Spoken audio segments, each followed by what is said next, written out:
Welcome, everybody. Thank you for joining us for another morning of San Diego Spine Foundation's webinars. We have a very special treat, in my opinion, this morning.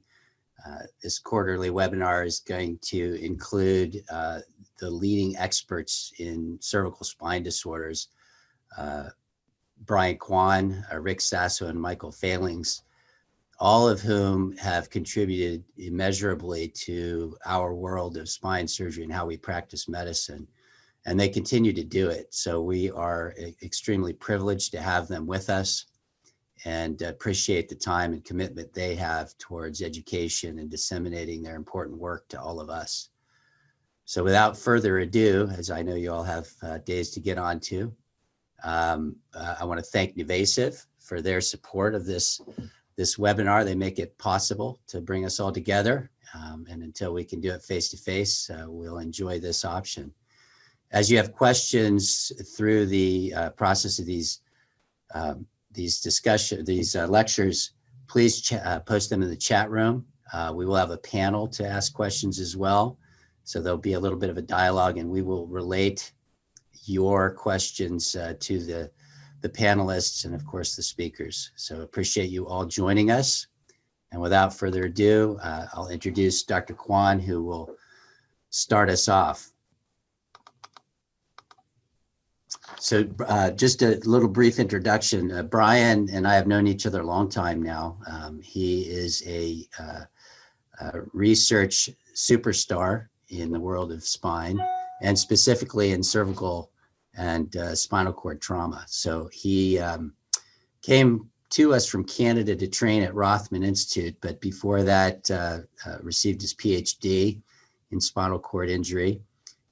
He has returned to Vancouver and is at the University of British Columbia, where he serves as a professor there, training residents and neurosurgeons, and he's co-director of the Spine Fellowship Training Program there. He's also the Canadian Research Chair in Spinal Cord Injury and the Marcel Dvorak Chair in Spinal Trauma at VGH. He is prolific in the literature with over 200 publications and many, many book chapters, and most importantly, just a great guy. So we're happy to have him here once again. And Brian, please take it away.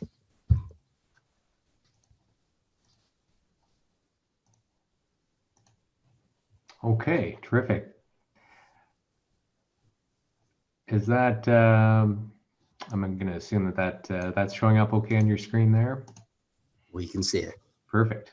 Okay. All right. Well, thank you very much, Bob, and thanks for the very kind introduction. It's great to see you and great to be participating in this event. And indeed, it would be lovely to be down there in San Diego, but we appreciate the ability to utilize the technology in this fashion. So I'm really grateful to be part of the program, and thank you very much for the invitation. I bring you greetings from the west coast of Canada, up here in Vancouver. Definitely not as warm as San Diego, but we obviously look forward to the time when we can all travel and see each other in person. I'm at the Vancouver General Hospital, where I practice, and my spinal cord research program is at the Blesson Spinal Cord Center, just around the corner. I'm going to really focus today on this issue of what we can do, for individuals that come in as, that we're managing as spine surgeons. And, when we see these individuals in emergency, we are faced with the question of what can we actually do for them now in today's day and age to try to improve their neurological outcome after suffering this injury. And as all of you that are spine surgeons know, our options are actually relatively limited. And so I'm going to focus really on the topics of surgical decompression and the hemodynamic management of this injury, or the MAP, mean arterial pressure augmentation. So when considering surgical decompression, I want to really talk about two things, one being that of timing and the other being that of technique for how to actually achieve a surgical decompression, and talk about some of the latest research that has emerged in these areas. And I'm really pleased to be doing this webinar with Michael Fehlings, who obviously is a real world expert in this area and has contributed arguably more than anybody in the area of surgical timing. And the question really surrounds this issue of, should the acutely injured spinal cord be decompressed urgently? And if so, how urgently, and what is actually the neurological benefit to doing so? A publication almost a decade ago that Michael had put together that reviewed both the preclinical literature and the clinical literature at the time really demonstrated that in animal studies, there really is a clear biological rationale for decompressing the compressed spinal cord as soon as possible, which really should come as no major surprise.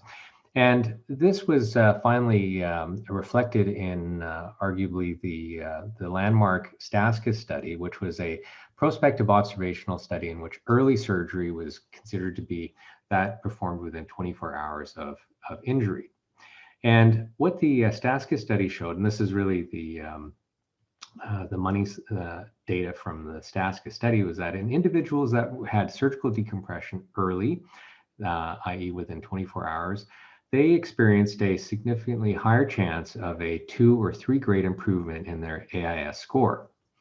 And this really remained probably the best evidence to date at that time that early surgical decompression improves the chances of neurological recovery.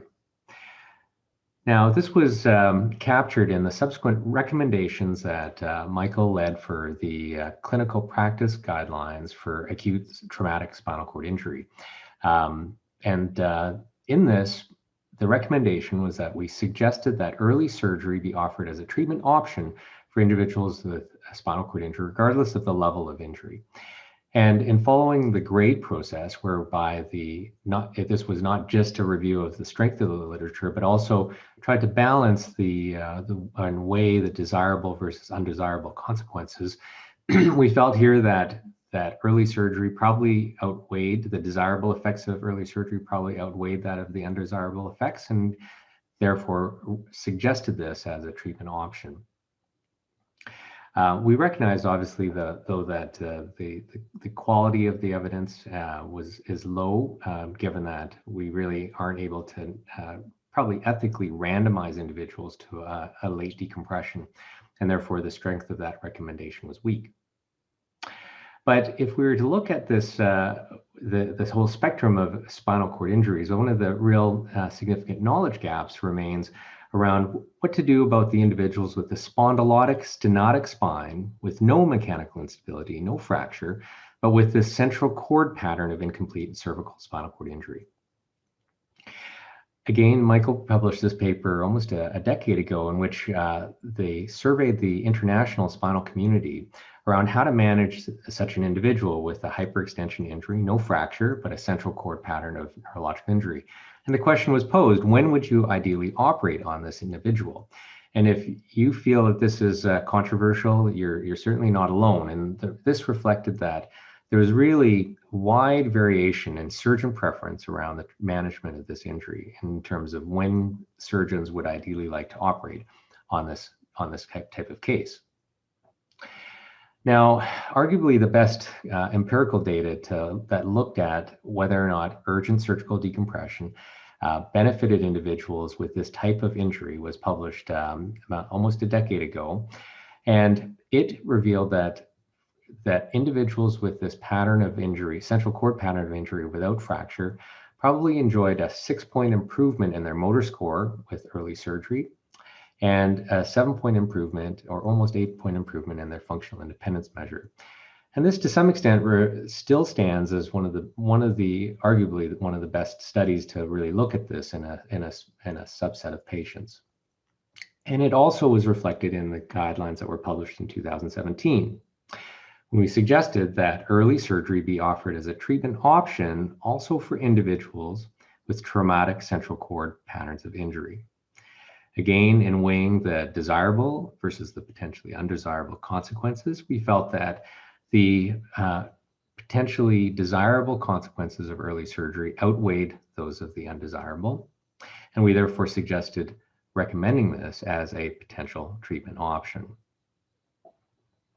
Again, recognizing that the quality of evidence in this regard was somewhat low, and so this was a weak recommendation.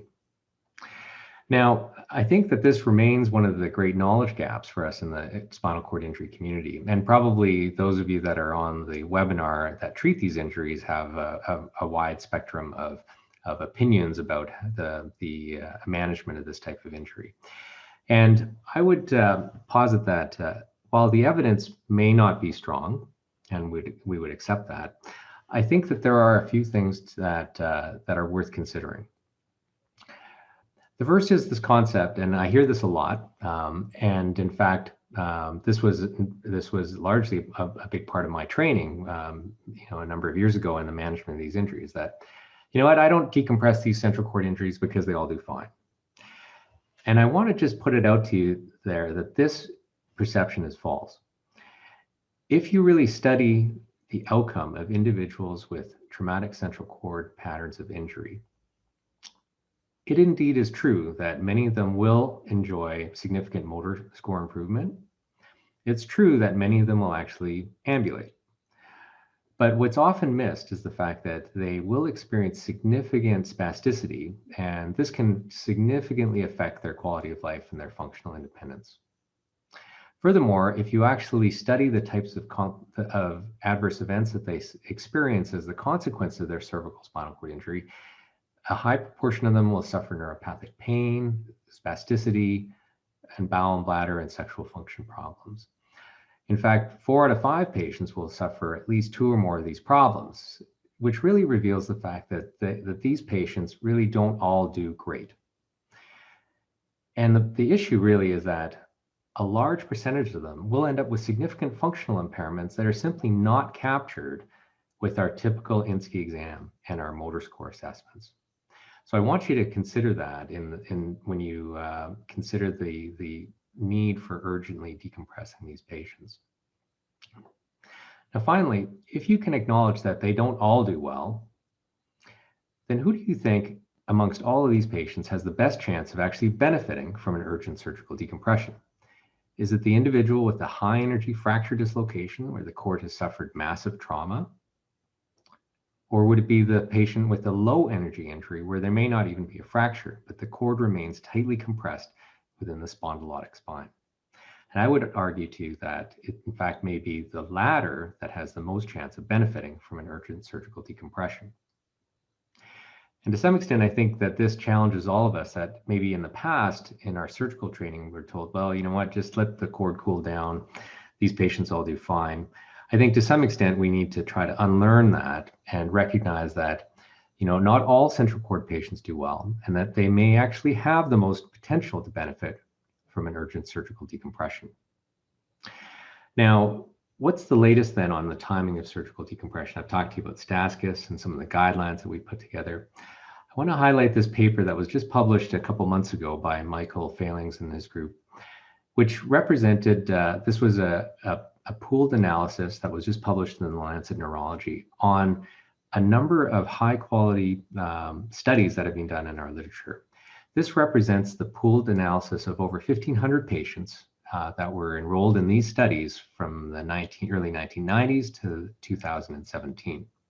It represents over 1,000 individuals with late surgery and over 500 individuals that were treated with surgical decompression within 24 hours. And that was what was defined as early. This analysis revealed a 4-point improvement in total motor score across all comers, where early surgery resulted in an average of 4-point improvement in the total motor score. And similarly, better ASIA grades at 1 year post-op, where all 4 studies in this pooled analysis favored early surgery. Now, this is data from the supplementary figures, but shows a similar sort of graph that was shown in the STASCUS study, where in fact, individuals with early surgery shown in red experienced or were more likely to achieve both 1, 2, and 3 grades of AIS improvement in the study. Furthermore, if you broke the cohorts down into cervical and thoracic, over 1,200 of the patients were cervical, and there was a disproportionate improvement in the upper extremity function where there was actually a significant improvement in motor score in the upper extremities, interestingly, not so much in the lower extremities. But perhaps one of the more surprising factors was that in the thoracic patients, there was actually a 5-point or 4.5-point motor score improvement in those patients that were treated with early surgery, which does speak to this idea that even patients with thoracic injuries may benefit with early surgical decompression. As an aside, and I'm not really going to get into the steroid issue all that much, but this was also in one of the supplementary figures, is that there was, in this pooled analysis, no benefit to steroids, and there was no real improvement in motor score in those individuals that received steroids as compared to those that did not. And that's a topic for a whole another discussion. So I just want to summarize this issue of timing to say that I think the literature really is coalescing around the idea that early is better. And this is probably also true for central cord patients and even for thoracic spinal cord injury patients. Now, the next thing I want to talk about really is this issue of technique. Now, this is an individual that was treated a number of years ago at our institution. She had a C5-6 bilateral facet dislocation, no fracture. And she was treated with an open reduction and C5-6 ACDF, which we know can provide sufficient mechanical stability to this type of fracture pattern.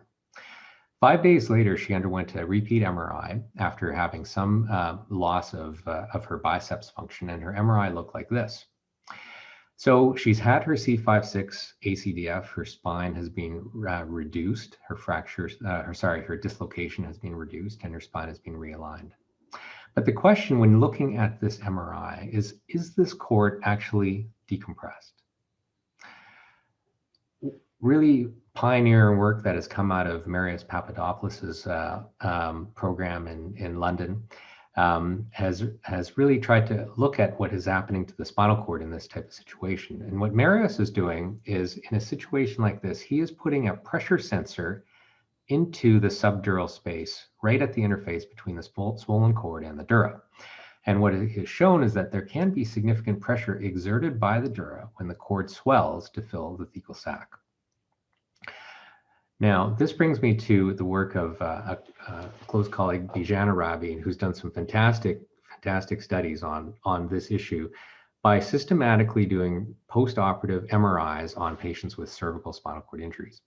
This is a paper published in 2017, which represented a retrospective review of 100 consecutive severe cervical spinal cord injuries, AIS A and B. And what Bijan would say, if you talk to him, is that if he sees a cord like this postoperatively with no CSF around it, he would say that that's not decompressed or an inadequately decompressed cord.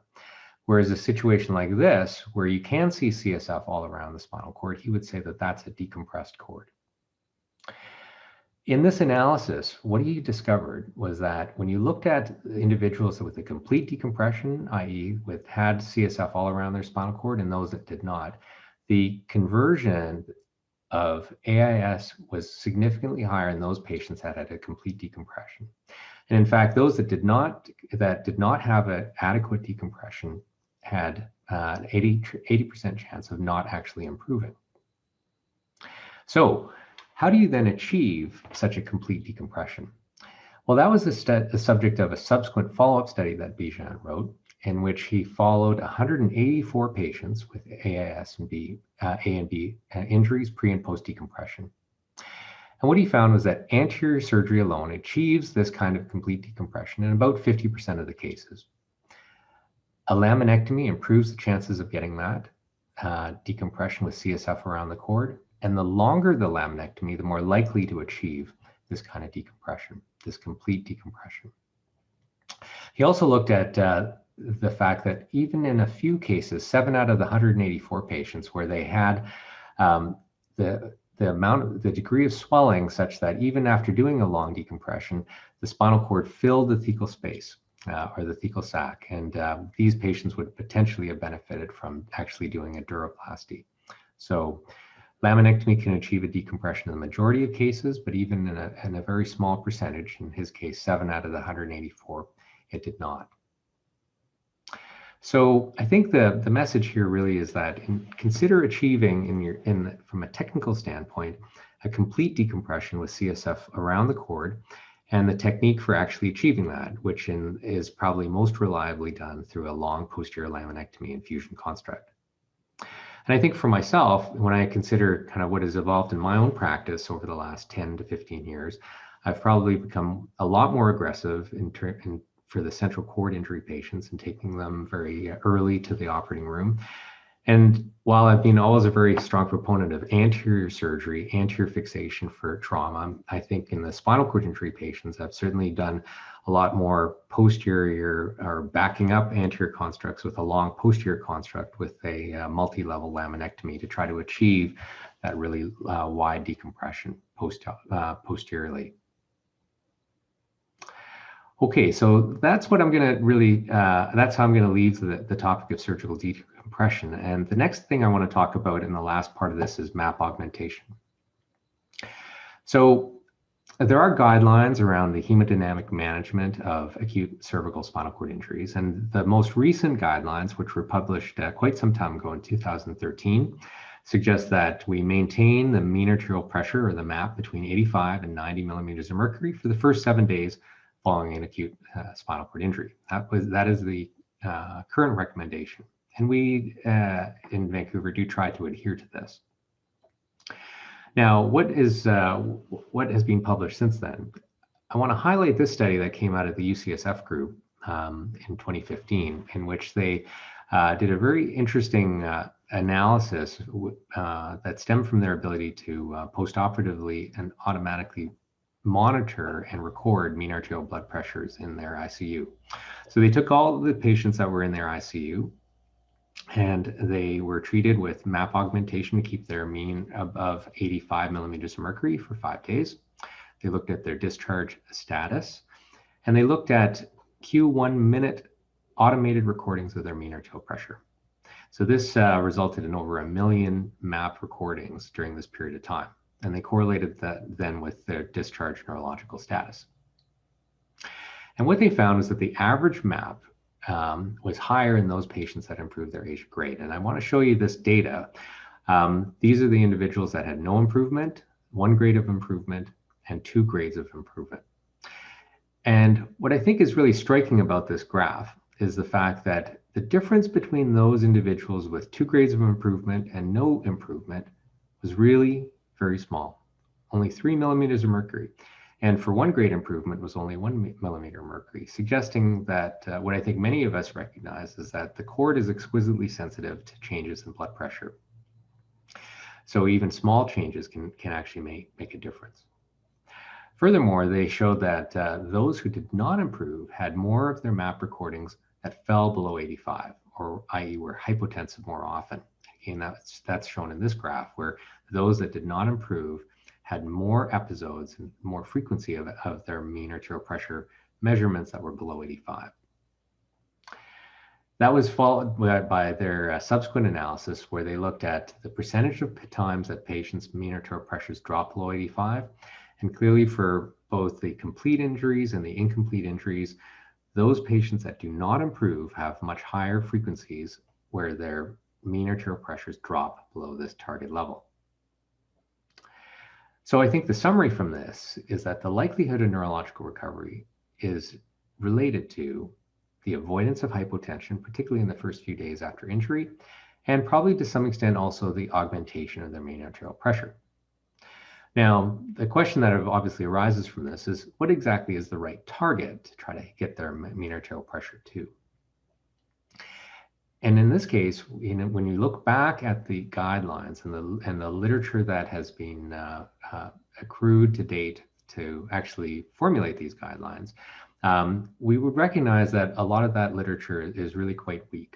And we did a systematic review of all the literature that looked at the MAP targets and concluded ultimately that the effective MAP support on neurological recovery is actually uncertain. The majority of evidence favoring MAP support comes from uncontrolled studies, and the highest quality study, the largest study, actually failed to identify consistent benefit from MAP augmentation. So I think it's important to kind of accept and acknowledge that there are limitations in the literature around what the ultimate map target should be. And that, has always been something that I've found very curious, so that we have this issue of these map targets, but with really quite weak evidence to suggest that they actually improve neurological outcome. And it has certainly made us wonder if MAP is indeed really the best metric for this physiological variable. And we know that in the traumatic brain injury space, that the neurosurgeons that manage TBI put in intraoperative or extraventricular drains to measure intracranial pressure, and they base their treatment decisions off of the cerebral perfusion pressure, which is the difference between the MAP and the ICP. In the spinal cord, we can consider a similar type of physiological relationship, with the spinal cord perfusion pressure equaling the mean arterial pressure minus the CSF pressure around the cord, which we've been measuring with a lumbar intrathecal catheter. We embarked on a study a number of years ago in which we were evaluating spinal cord perfusion pressure with a lumbar intrathecal catheter placed in acute spinal cord injury patients.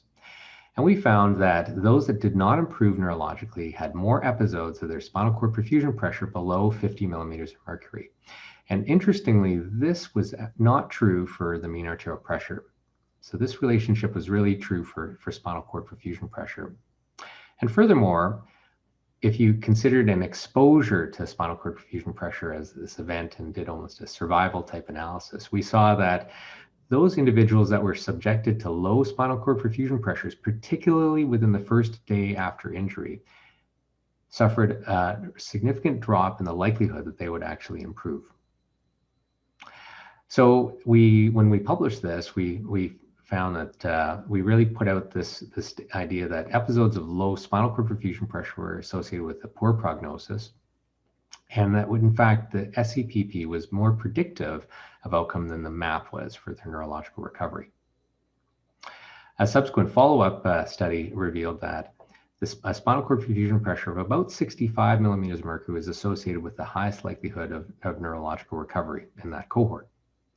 And so with this, we've taken this to try to address the question of whether or not a spinal cord perfusion pressure of at least 65 millimeters of mercury is potentially better at improving neurological outcome than the conventional MAP management.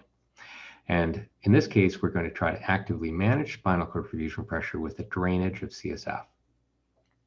This is a study that we're just embarking upon, and we've initiated a number of centers across North America called the CASPER study.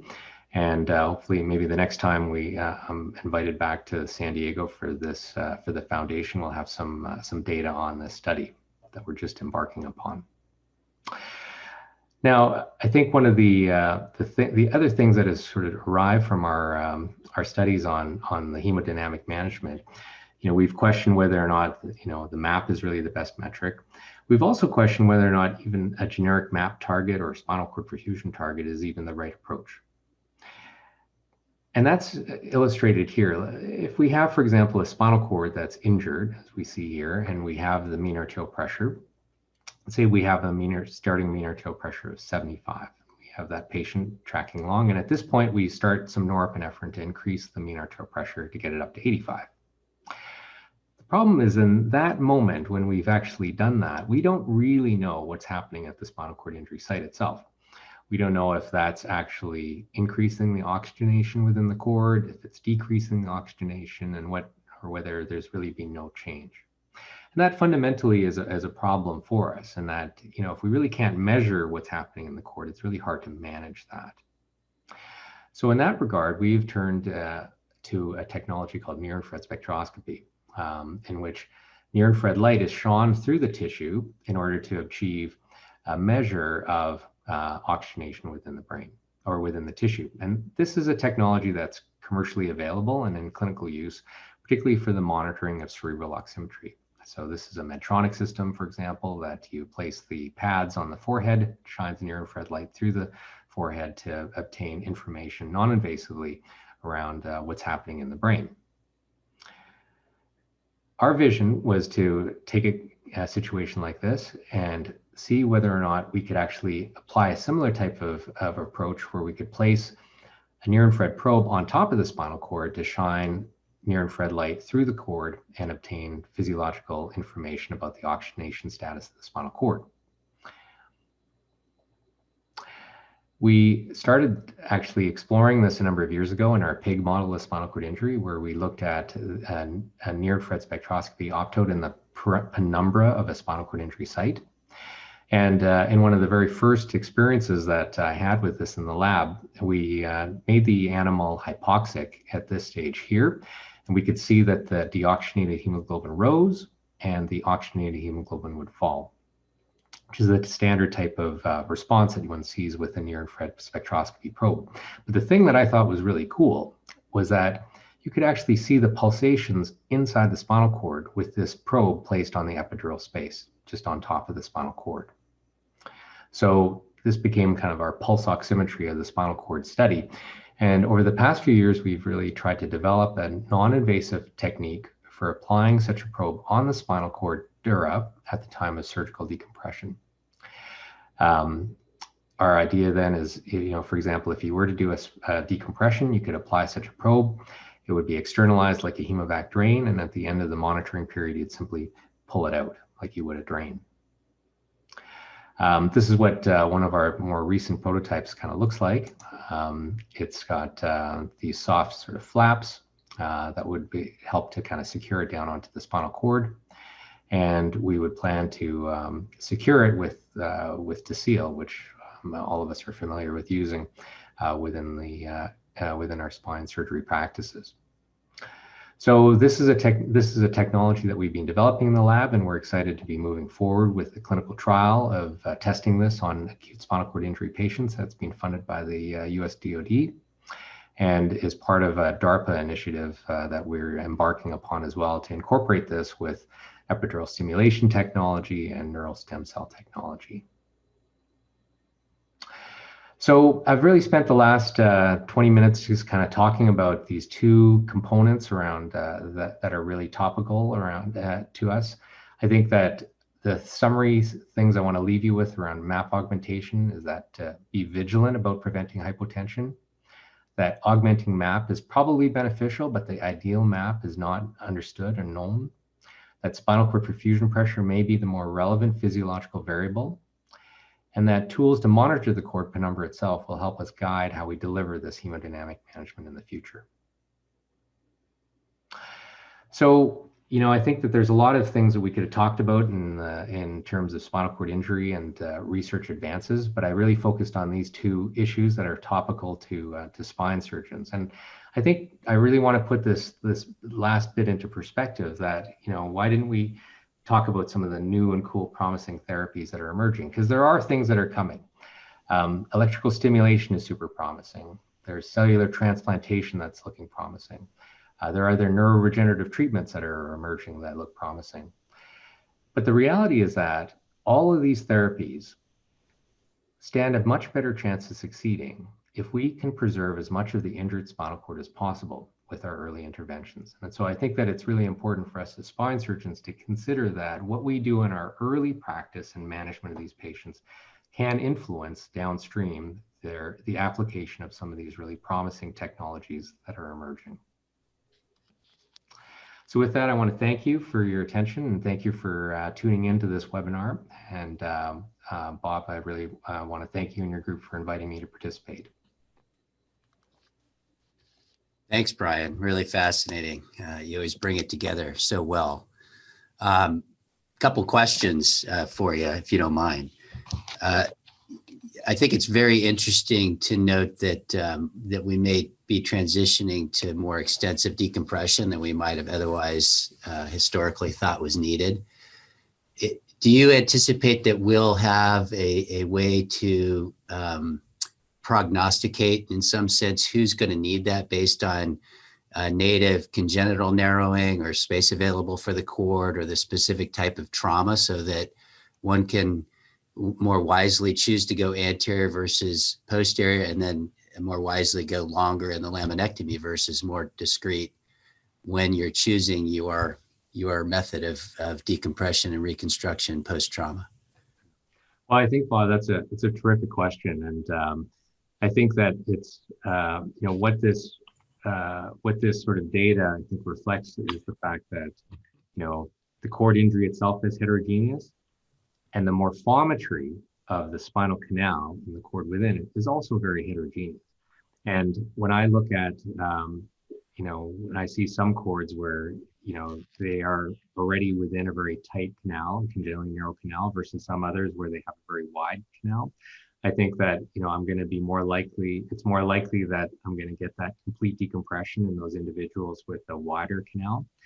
But one of the things that that strikes me is that when doing the posterior surgery, I think one of the practical things that can really help you in the operating room is simply an intraoperative ultrasound, which I've become much more, I think I use much more routinely now than I did before, where after doing a posterior decompression, I'll actually just scan to see whether or not I feel like I've achieved that really wide decompression around the cord.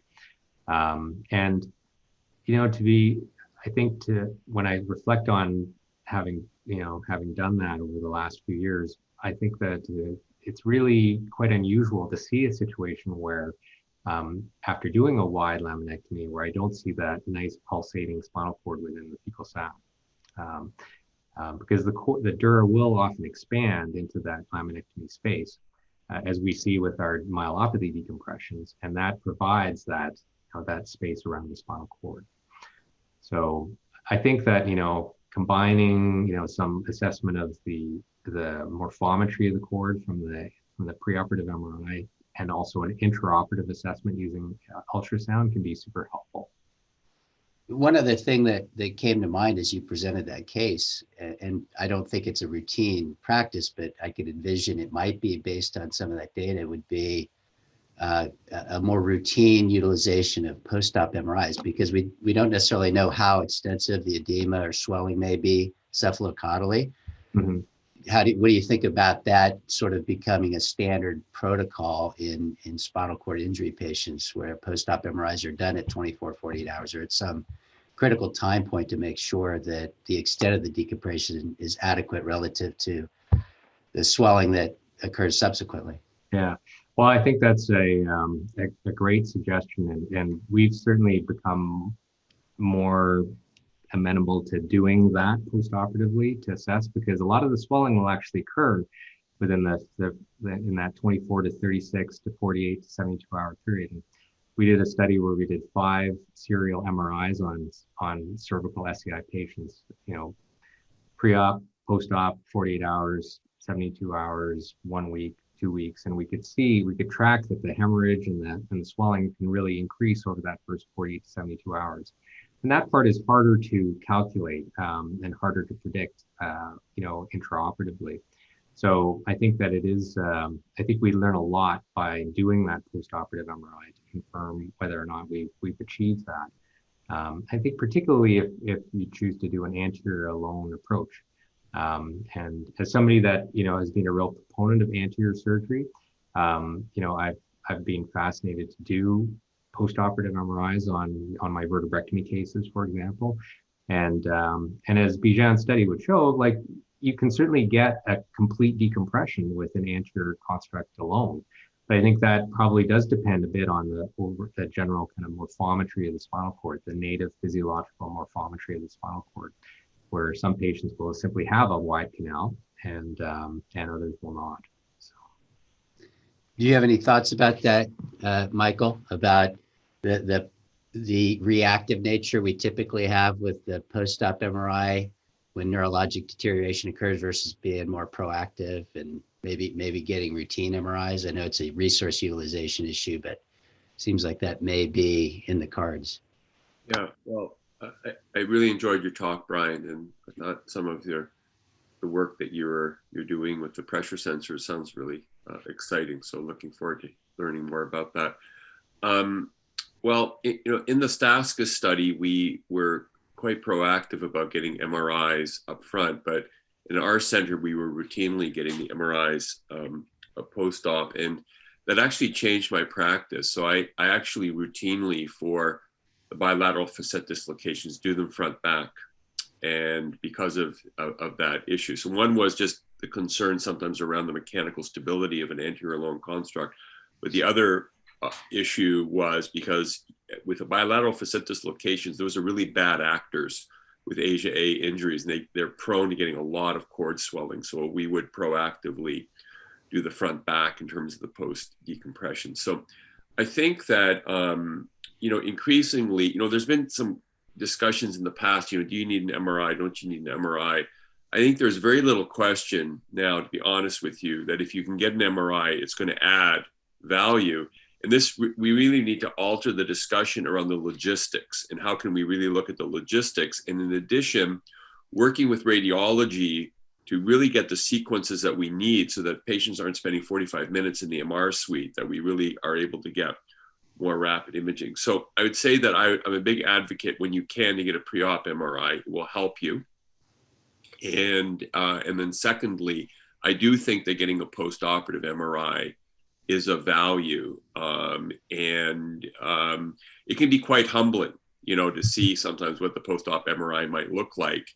But decompression, I think, is of value. And I think where the discussion is going to be going isn't so much anymore around whether surgery is helpful or whether the timing is helpful. We have very strong evidence now that it is.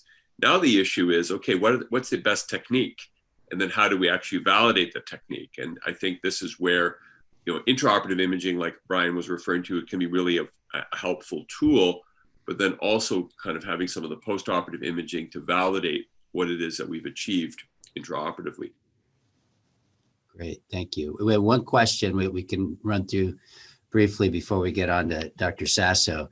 Dr. Elsabai asks, in the cases without acute mechanical instability, is there a benefit to waiting for a few days with corticosteroids before operating instead of doing it within the first 24 hours, perhaps to avoid surgical trauma while the cord is acutely recovering? And Brian, I think you covered that a little bit, but maybe if you don't mind, respond to that. Yeah, well, I think that this is indeed probably part of the training that, part of the philosophy of training that I experienced many years ago. And I think that in today's day and age, I would feel quite strongly that these are situations where I don't think that there's a benefit to just waiting. I don't think that there's a benefit to kind of letting the cord cool down per se. I think the STASCA study showed very nicely that with contemporary surgical and anesthetic techniques, that early surgery is safe and can be safely achieved without causing deterioration of the spinal cord. And so I strongly advocate at this stage that there is not a rule for kind of this watch and wait and let the cord cool down concept if it looks like that it remains significantly compressed. And so so I think in these cases that I've certainly become much more aggressive about doing early surgery on those individuals. Thank you. Well, I have many more burning questions, but I want to try to stay on time and respectful to our speakers who've given up their morning. So without further ado, and thanks again for NuVasive for making the webinar possible and bringing us Rick Sasso, who is an incredible leader in the cervical spine space in particular, past president of CSRS, and great guy as well. He has done incredible work on innovating what we do, understanding how we manage cervical spine disorders. And he's going to give us an update on some of the technology that we now have at our disposal to manage some of these important cervical disorders. On vacation in Florida, thanks for taking time out of your vacation, Rick and Brian. Appreciate it once again, and I'll hand the mic over to you. Thank you, Dr. Lec, and congratulations on this forum. This is fabulous. This is a fantastic forum you've put together. You've brought some absolute superstars in the cervical spine world together today. I feel a bit like a duckling between two beautiful swans, thorn between two roses. Dr. Kwon and Dr. Fehlings are absolutely captivating lecturers, diligent researchers, and skilled cervical spine surgeons. And in this forum about the cervical spine, I'd like to talk about anterior cervical technology and some updates that have occurred recently in the anterior cervical spine. And specifically, I'd like to talk about a new anterior cervical plating system and the most recent FDA-approved artificial disc replacement in the U.S., which is a very, very interesting artificial disc with some fabulous kinematics and materials that are much different than some of the others, specifically ceramic mobile core between two peak end plates. And so I'd like to talk a little bit about that and the FDA IDE trial for just a moment. So first, I'd like to talk about an anterior cervical plating system that was just released the end of last year. So I've been involved in anterior cervical plate design and development for 30 years. And invariably what happens is that you design an anterior cervical plate, and then you try to make that plate apply to all indications of anterior cervical pathology. And we all know that that just is not right. That's not right at all.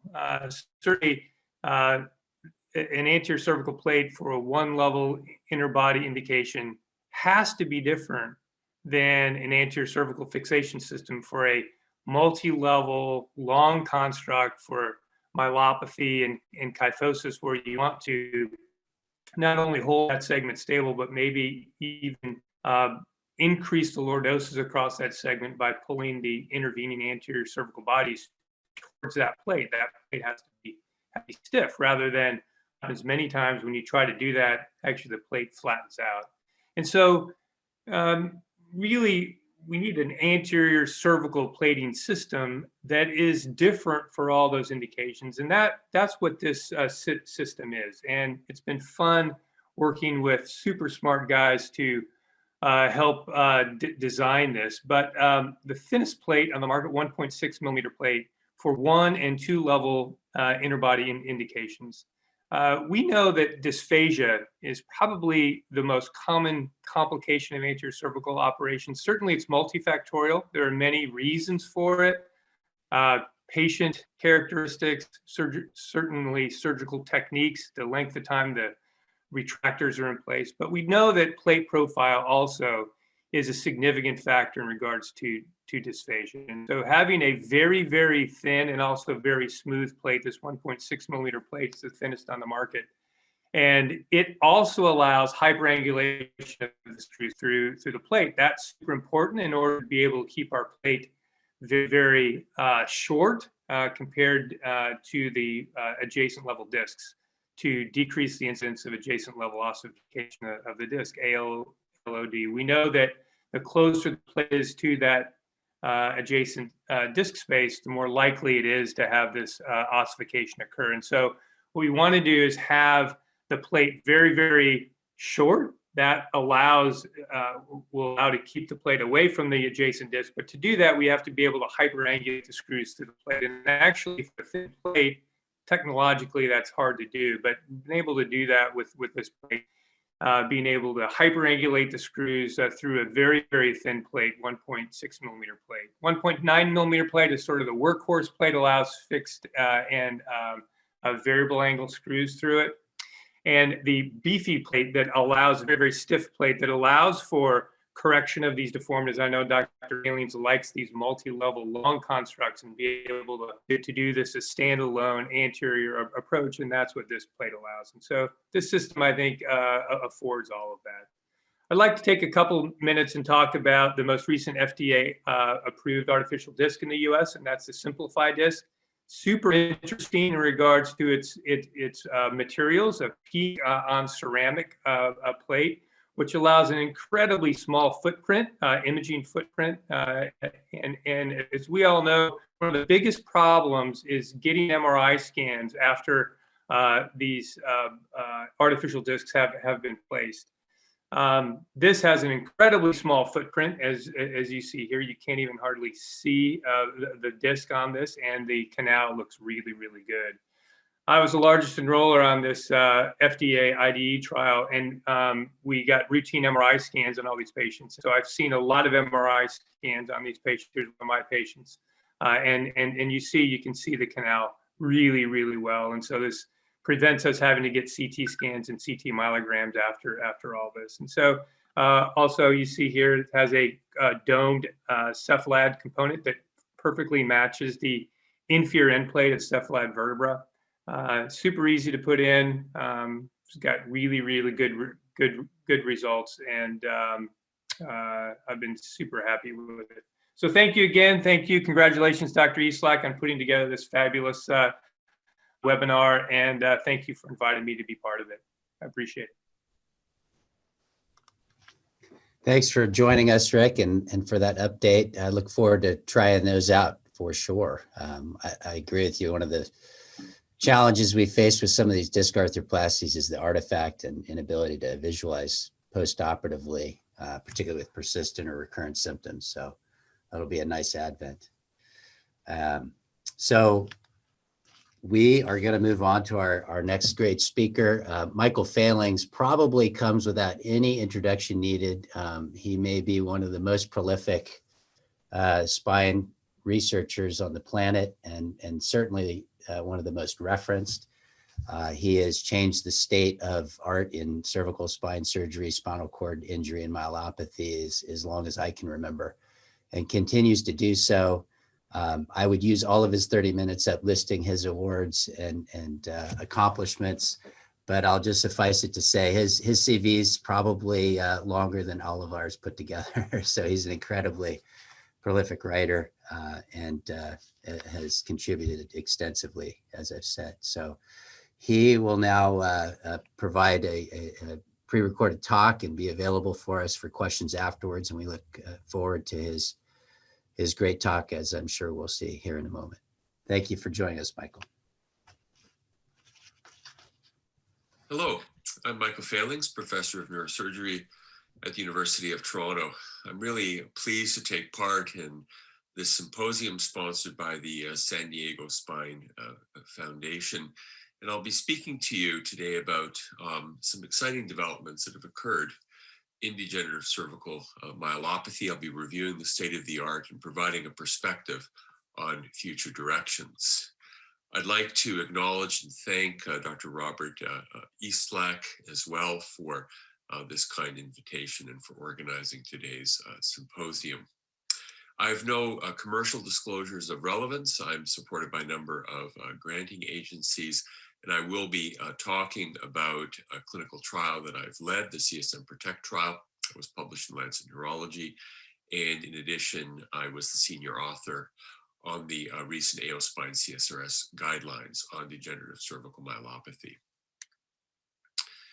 The current COVID-related travel restrictions have been challenging to deal with for sure. I'd love to be in San Diego with you right now, and all of you are most welcome to visit me in our beautiful city of Toronto, as shown in these images. And I also want to acknowledge the wonderful team of colleagues and collaborators and students that works with me. What I'm going to talk to you about is somewhat reminiscent of this wonderful painting by Paul Gauguin, Du venons-nous, que sommes-nous, où allons-nous? And the English translation is, where do we come from, what are we, and where are we going? And these are some of the perspectives that I want to share with you regarding degenerative cervical myelopathy. So here's the outline of the talk. I'll review the concept of degenerative cervical myelopathy with a brief discussion on clinically relevant pathobiology. I'll talk about different surgical treatment options. I'll talk about some recent data from a randomized trial published in JAMA, and I'll specifically refer to cost effectiveness data as well as clinical effectiveness data showing the impact of surgery. And I'll review the AO Spine CSRS guidelines. And then importantly, I'll talk about some knowledge gaps and future directions.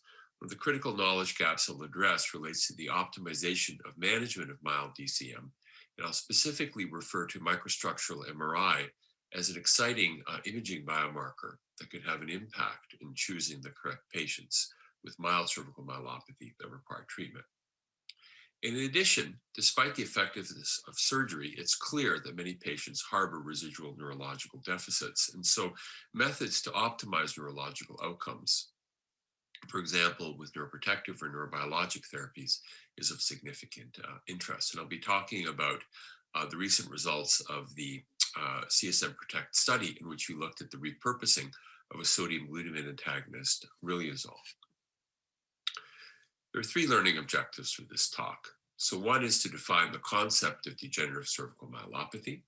Secondly, to articulate the current AO Spine CSRS guidelines for the management of DCM.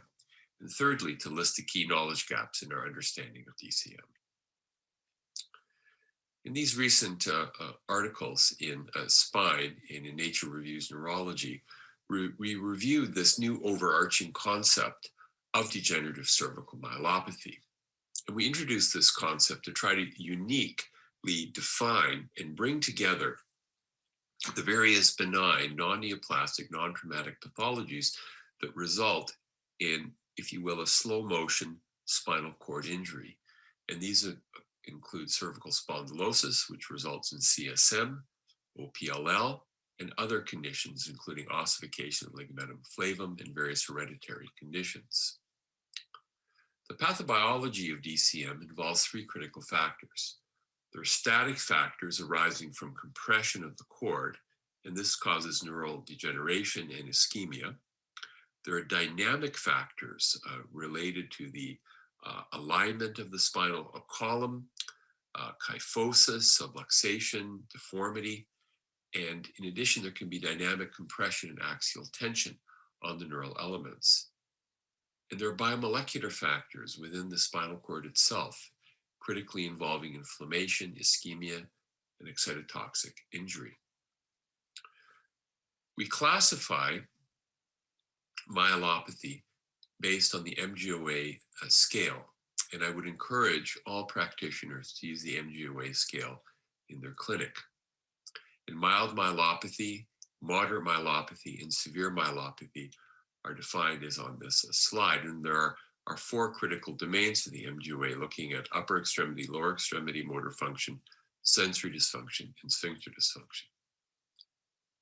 The genetics of DCM remain largely unexplored, although there is some preliminary evidence to suggest significant genetic bases for the development of DCM and the progression of DCM.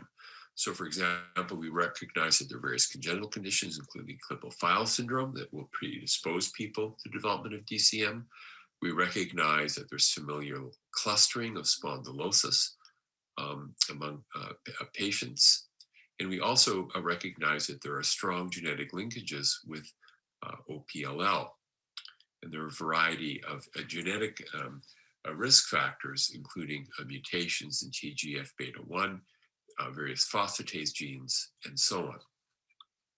The mechanisms of neural cell death in degenerative cervical myelopathy contrast quite significantly to the predominant mechanisms in traumatic spinal cord injury. So in traumatic spinal cord injury, the cell death predominantly is necrosis with a small contribution by genetically programmed cell death or apoptosis. In contrast, in DCM, apoptosis is the predominant form of cell injury. And to study this, we've used a variety of animal models, including the twai-twai mouse that develops spontaneous ossification of the ligamentum flavum at C1, C2 and develops a spastic quadriparetic phenotype. And in this brain paper, we reported on the importance of the FAS death receptor in mediating a programmed cell death. And we came up with this schema of the critical factors involved in neural cell degeneration, DCM. And these include ischemia, inflammation, as well as activation of this death receptor. And these are all potentially targetable at a neuroprotective and at a molecular pathway. Now, surgery has become the mainstay of management. And in this review article, a few years ago, we talked about a number of the key principles in the management of cervical myelopathy. And I thought I would just share with you a few of my own perspectives through some case examples. And so this is a patient with a kyphotic deformity. Patient has multi-level disc pathology, but the deformity is reducible.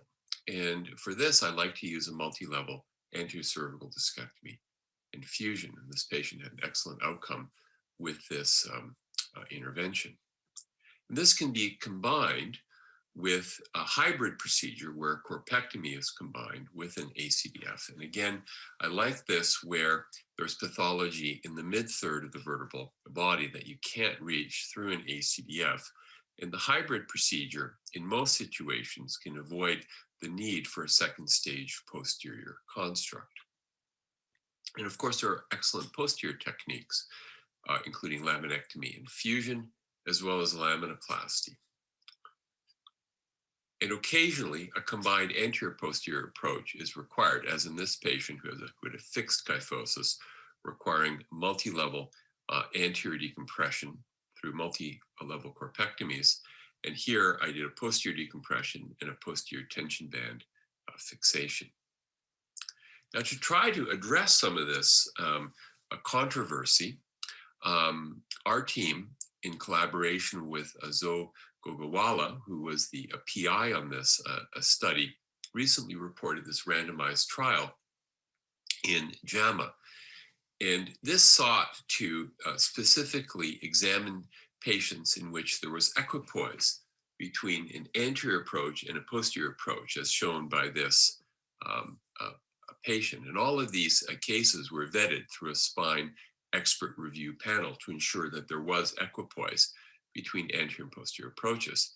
And essentially, as shown in looking at the one-year changes in the SF-36 scores for ventral surgery and dorsal surgery, and looking at the trajectory of changes in comparing dorsal and ventral surgery, we found essentially on the SF-36 that there was an equivalence of anterior and posterior approaches where there is equipoise between going front and back. And I think in these circumstances, the lesson is that the surgeon should use what they're most comfortable with and really to try to tailor the management that's optimal for that individual patient. Now, it's clear that DCM has a major cost to society from an economic impact perspective and has a huge impact on the a patient in terms of their health-related quality of life and independence. We actually lack high-quality granular data on the impact of DCM on patients and on society, but the costs can be estimated somewhat by looking at the traumatic spinal cord injury literature, and in particular, in looking at individuals 50 years of age and older who have an incomplete cervical injury. And this is shown here in the circle. And these costs are quite high. They can go upwards of $1 million to $2 million, so very substantial costs. It's also clear that there are insufficient data to indicate that non-operative treatment alone will actually help to improve the outcomes in DCM. And many patients without treatment will decline over a 3 to 6 year period of follow-up. Importantly, surgery has now been shown to be safe and effective for most patients with DCM. This was a study we published now 8 years ago in JBJS. This was the North American AO study. And here we found major improvements in these patients on the MGOA's score, reductions in impairment as shown as reduced scores on the NDI or Neck Disability Index, and quite dramatically improved outcomes and health-related quality of life as showed by improved outcomes on the SF-36 physical component subscore and mental component subscore. And 2 years later in spine, we reported a replication of these results at the international level, essentially showing a mirror image of these outcomes. So the recent evidence has shown significant improvements in neurological function and disability, low risk of neurological complications. And there's been a paradigm shift where surgery for DCM was felt to be a last resort option that at best could only halt neurological deterioration. It's now recognized that we need to be proactive in terms of identifying patients with DCM, and that the outcomes in general result in improved function. But what about the cost of these treatments? Spine surgery has been criticized for being costly, and we had previously identified a knowledge gap in terms of what was the value of surgery in terms of improving quality of life for individuals with DCM. And so to address this, we took advantage of the accurate microcosting data that are available in Ontario. And although the charges related to healthcare delivery differs substantially between the United States and Canada, the actual costs are very similar, and these data are widely applicable. So we took advantage of the microcosting data, and we looked at this from the perspective of the health payer. The main outcome we looked at was the SF6D to assess health utilities, and we found that there were substantial improvements in SF6D with surgery. And then to assess the estimation of value, we calculated ICERs. These are incremental cost utility ratios, where we compare the cost of surgery versus the cost of non-operative management, and we look at the relative differences in utilities between surgery and conservative treatment. And the definition of the cost effectiveness of an intervention is based on the cost to gain one quality adjusted life year less than the value of the gross domestic product per capita for that country. And in Canada, that's $54,000. So that's roughly equivalent to similar values in the US. Now, to model this, we use what's called a Markov state transition model, where we essentially modeled all the potential outcomes with surgery, non-operative management. And these are the data. So essentially, we found that using Monte Carlo sensitivity analysis, that 98% of the time, these modeling data, surgery comes out as being very cost effective. And we see the average ICER is less than $12,000 per quality adjusted life year. So this meets the bar being highly effective and highly cost effective. And this paper won the Outstanding Paper Award. This is a shout out to Chris Whittew. This was his graduate thesis that he did under my supervision with colleagues and collaborators from the University of Chicago. Now, with these data, we felt that it was time to create guidelines for the management of degenerative cervical myelopathy. And these were published in the Global Spine Journal in 2017. To undertake this, we did high quality, rigorous systematic reviews. And then these data were filtered through a multidisciplinary guideline development group using the GRADE process. The systematic reviews confirmed the dramatic effectiveness of surgical intervention, as shown in these forest plots, with means, 95% confidence intervals, far to the right of this baseline zero effectiveness metric, confirming the significant impact of surgery on DCM. We had a very broad group of individuals looking at the data, individuals from a variety of backgrounds. And in the GRADE process, one looks at the best available evidence through high quality systematic reviews. One looks at the clinical acceptability. One needs to include the values of patients or those with lived experience. One needs to look at the costs and relative benefits versus harms. And based on this, for moderate and severe myelopathy, the clear recommendation is for surgical intervention. And there is greater equipoise for patients with mild myelopathy, where one could go with a trial of non-operative management and careful supervision, or, depending on the circumstances, also potentially recommend surgical intervention. Now, it's also recognized that we need to individualize treatments. And this was an effort to try to look at a clinical prediction rule to examine the outcomes of people with DCM. And certainly age, the duration of symptoms, the presence of psychiatric comorbidities, including depression, bipolar disorder, other issues, smoking, the baseline level of impairment, and impaired gait as a surrogate measure of spasticity and neurological impairment are factors that are involved in the clinical prediction of outcome. It's also clear that there's some key knowledge gaps, and these will define future directions of research. We need to optimize the management of mild DCM. We need to have a better understanding of the natural history of this condition. We need improved outcome measures. Potentially microstructural MRI could be a key imaging biomarker.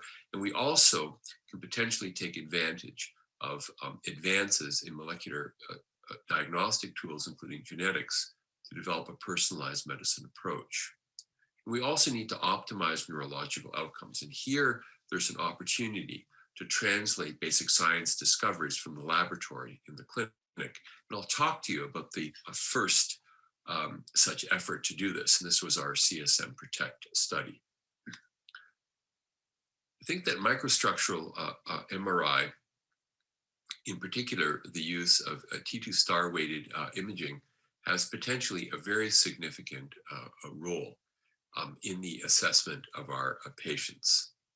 And we can look at T2 weighted, T2 star, to look at atrophy and compression, magnetization transfer ratios to look at demyelination. We can assess axonal injury using DTI and fractional anisotropy. And in particular, I'm excited about this T2 star weighted white matter to gray matter ratio as a surrogate measure of injury. Julian Kwon has championed the spinal cord toolbox. This is a framework for template-based analysis. This is freely available by any neuroradiology clinic. So this is work from Alan Martin's PhD thesis, and Alan is now on faculty at UC Davis.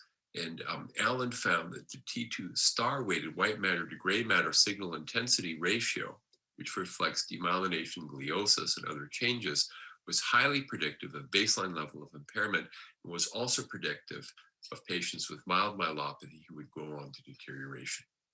And I would really encourage other clinics to try this outcome measure. I'm next going to report on the results of the CSM Protect randomized controlled trial. This is a paper that came out a couple of months ago in Lancet Neurology, and I want to acknowledge my co-authors and the support of the AO for this study. The inspiration for this was looking at trying to optimize the outcomes for patients with DCM. And we recognize while surgery is safe and effective, patients can have perioperative neurological complications. While most patients do tend to improve, although there's high variability, patients in green here show no improvement, and there's a small subset of patients who undergo continued decline in neurological function. So we need to do better. So riluzole is a sodium glutamate antagonist. This is a drug that is approved for use in the neurodegenerative condition called ALS, and it slows down the rate of nerve cell degeneration. In animal models, we have found that riluzole blocks ischemia reperfusion injury around the time of decompressive surgery, so it enhances post-decompression outcomes, and it also attenuates neuropathic pain and enhances functional recovery in animal models of DCM. So with this inspiration, we launched this randomized controlled trial across 16 sites in North America, and we sought to enroll 300 patients at these 16 sites. And the intervention involved patients receiving riluzole for 2 weeks prior to surgery and then 4 weeks after surgery. They were randomized to receive riluzole or placebo. The primary outcome measure was looking at the change in MGOA, which in hindsight may not have been the most sensitive outcome measure to use. And then we had a variety of secondary outcomes, including looking at pain scores. Ultimately, 290 patients received surgery. This was the allocation between riluzole and placebo, mean age of 58, 44% female, with a 90% follow-up at the key time point at 6 months. You can't read this table, but the patients were well matched in terms of the baseline characteristics. And the rates of complication appear to be similar in the two groups, and there were no serious drug-related adverse events. So right at the outset, I should say that we missed on the primary outcome measure, which was the MGOA. We found that surgery resulted in dramatic improvements in the MGOA scores. Here we see the admission levels and then the postoperative levels, but we did not see a difference on the MGOA score between riluzole and placebo.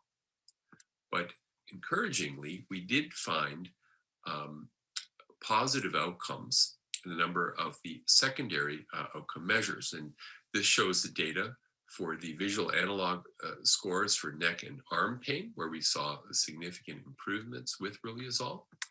This translated to an improvement in the SF-36 physical function subdomain, and this was quite encouraging. In addition, there were small but interesting changes in hand intrinsic motor scores. So in summary, for the CSM Protect study, we found that a 6-week perioperative course of riluzole did not result in a significant benefit on the primary outcome, the MGOA scale, but there were encouraging outcomes in 3 predetermined secondary outcomes, in particular improvements in the VAS neck pain scores. And so then this raises a whole host of other questions. Would a longer duration of treatment have been more effective? So why stop at 6 weeks? Would 3 months or 6 months of treatment have been better? And would more sensitive outcome measures have been helpful? So for example, better outcome measures to look at hand function or to look at the pain scores. And so I would encourage clinicians in the audience to consider the use of riluzole in their practices and to track these outcomes. So here are some take-home messages. DCM is the commonest cause of spinal cord impairment in the world. Surgical treatment of DCM is safe, improves neurological function, quality of life, and is cost-effective. The future directions will include raising the awareness of DCM, and this is a shout out to the AO Spine Recode project being done in collaboration with Mark Cotter and Ben Davies at Cambridge University. We need to optimize the management for patients with mild DCM.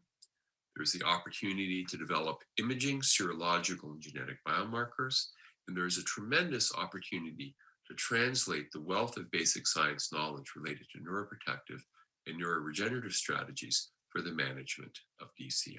And on that note, I'd like to close. And thank you very much for this kind invitation, and I'm very pleased to take questions. Hello, I'm Michael Fehlings. Repeat. All right. Well, thank you. That was excellent, as expected, Dr. Fehlings. Always learn. I always learn when I hear from you. It's a challenging area clinically, particularly because, as I'm sure you admit, there are so many other things that often go on with these patients, and differentiating clinically can be difficult. Even the outcome measures I find challenging. MGOA can be contributed to by other issues, urologic issues or other stenosis. In your opinion, how do you ferret that out when you're using that information, both clinically and then using the outcome measures to sort of designate where patients fit into this recommendation towards surgery in that mild to moderate range? Yeah, I think the real challenge is within the mild group, and the MGOA doesn't really do a great job here of discerning the patients that would necessarily benefit from surgery, but also the patients that will actually want you to operate on them. So we have recently kind of published a few papers on this mild group, and I think one of the take-home messages here is that if the patients self-perceive that they have limitations, and you can look at, say, SF36 as a surrogate, if they feel that their health-related quality of life is impaired, they will benefit from surgery and they'll want you to operate. And the other subset of patients is if patients have pain, they'll want you to operate, and they do benefit. And what's interesting is that even patients with neck pain have improvement in their neck pain with surgery. And, this is an area that, in my teaching, I was always told, just be careful not to overpromise with your patients with neck pain. And certainly in discussions with patients, I'm careful to emphasize that, look, we're operating mainly for neurological indications, and, radicular pain is likely to improve. But we have some new data that are emerging that indicate that the neck pain appears to improve. And perhaps there may be a mechanical component to this that's improved with reconstructive techniques, but there likely is also a neural component to the neck pain. And so these results are kind of surprising. And I think that we may need to relook at this whole approach to pain. And patients also self-report that pain, not the neurological impairment, unless it's very severe, pain is the main issue that is of concern to them. And so I think that recognizing that this subset of patients helps one in terms of counseling those individuals, particularly with the mild myelopathy. And then what I found is, even if I would counsel patients towards surgery, say if they have mild myelopathy, but I don't like the way the MRI looks or whatever, if patients feel that they're well, you can talk yourself till you're blue in the face. They won't want you to operate on them. They'll get a second opinion, or they just won't agree to it. If they perceive that they're impaired and if they have pain, they'll beg you for surgery. Agreed on that for sure. I applaud you on the cost effectiveness study and the data that you created. To my knowledge, this looks like one of the most cost effective surgeries that exists in spine. And that's really nice to see it really formulated in that way in your study. Yeah, so it's, I think that, we need more, I think, health economics analyses there, but, the Canadian data are actually very applicable to the American situation. And that may be initially a bit surprising, but it's actually not. So if you think about other things in the consumer market, costs in Canada are very similar to the costs in the States. GMPs are almost identical in the States and Canada. The nuances of the health systems, of course, are different. In the States, you're dealing with charges, and that's a bit different from the Canadian system. But if you're actually looking at it from a health economics perspective, if they look at the microcosting data, the costs are very applicable. And, around $11,000 for quality adjusted life year puts surgery for DCM in the same range as cataract surgery and hip replacement surgery, two of the what are kind of felt in the surgical arena to be some of the gold standards. And so this is quite an eye opener, because maybe less so in the States, but in Canada, where we have, big issues with wait times and access, this has completely changed our approach to care now. And it's been a real eye opener from a health economics perspective. And, I think that, all of us are being held accountable increasingly for doing cost efficient surgery. So I think that these data do indicate, how effective this is for the patients, but also from a societal perspective. Agreed. Thank you so much.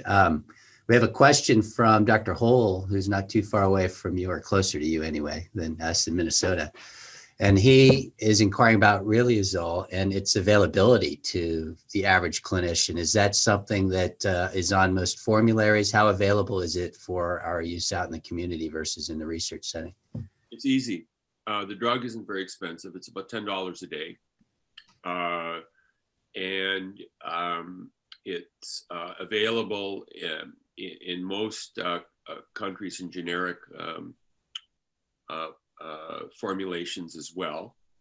And it is, the most common indication is for its use in ALS. So this is an off-label application. So as surgeons, we're less familiar with the off-label use of medications, but most drugs that are used by internists are off-label.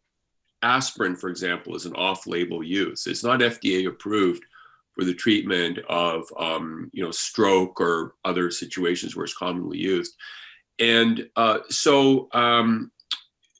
we are now using it routinely, actually, in our patients. And what I have found, and we're now analyzing the data, but I found in my own practice a significant reduction in delayed C5 palsy. And when it occurs, it's less severe and the recovery patterns are higher. And the other interesting thing with riluzole is that it does appear to have an impact on pain. And so the groups of patients that present to your practice, let's say with a lot of neck or arm pain, this might be a subset of patients that could be benefited with riluzole as well. So it's just an option that you might have available. And what I would say is, try it out, see how it works in your own hands. But in my own practice, we're now using it routinely, and I've been very happy, with the impact that it's had. That's excellent feedback.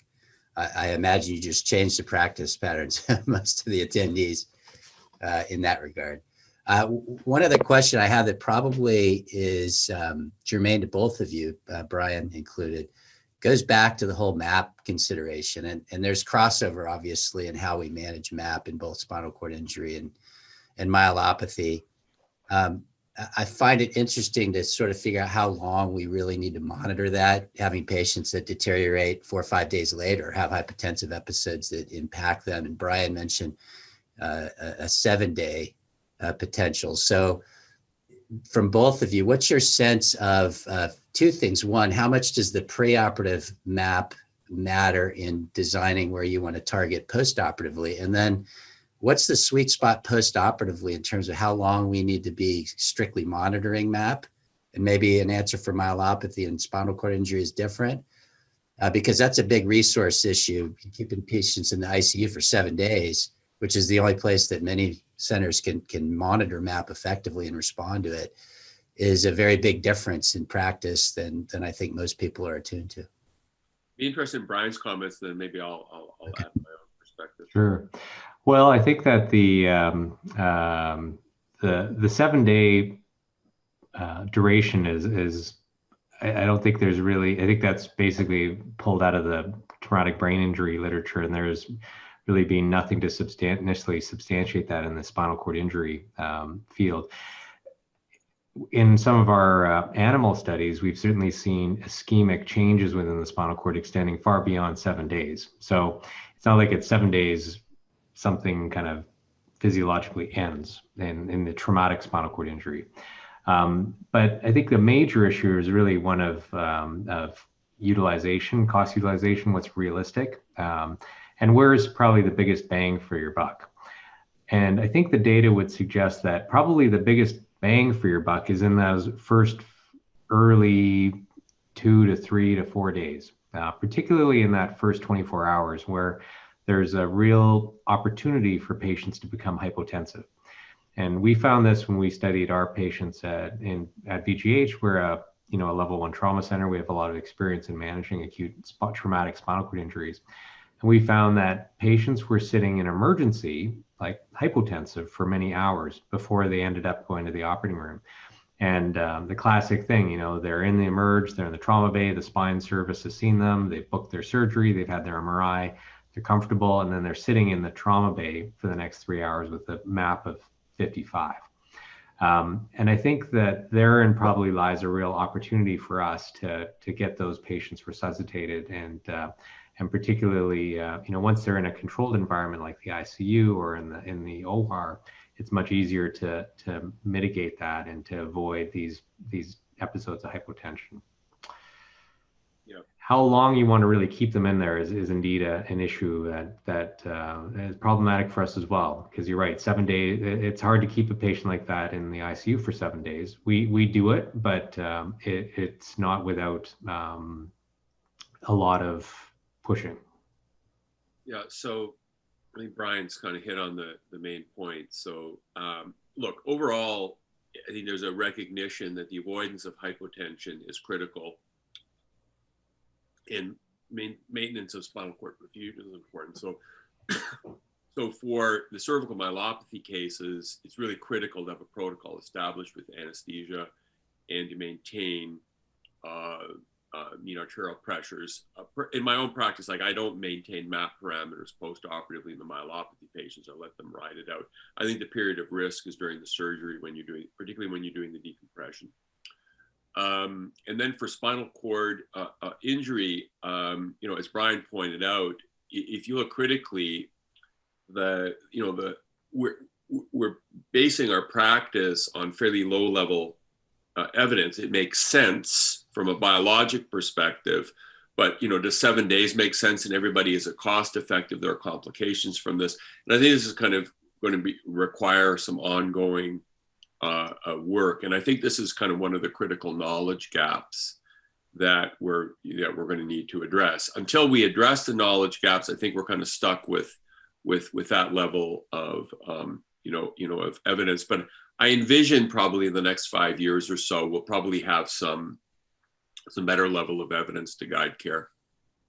Excellent. Well, I want you all to be able to get on with your days. I want to thank Kate and Jeremy Broadhurst, and of course NuVasive for helping put this together, and most importantly Brian, Michael, and Rick for extending their great minds and work to all of us, and disseminating the information that we utilize in our practices. Thank you guys for taking the time to get the talks together and contributing your mornings, even on vacation, going above and beyond. We look forward to seeing you in person, and of course having you down to San Diego as soon as we can. Okay. Yeah, thank you all. Bob, thanks for putting this together. What a phenomenal thing to start a Saturday. Thanks, everybody. Glad you could. Everyone. Thanks, Bob. Good job. Bye, everybody.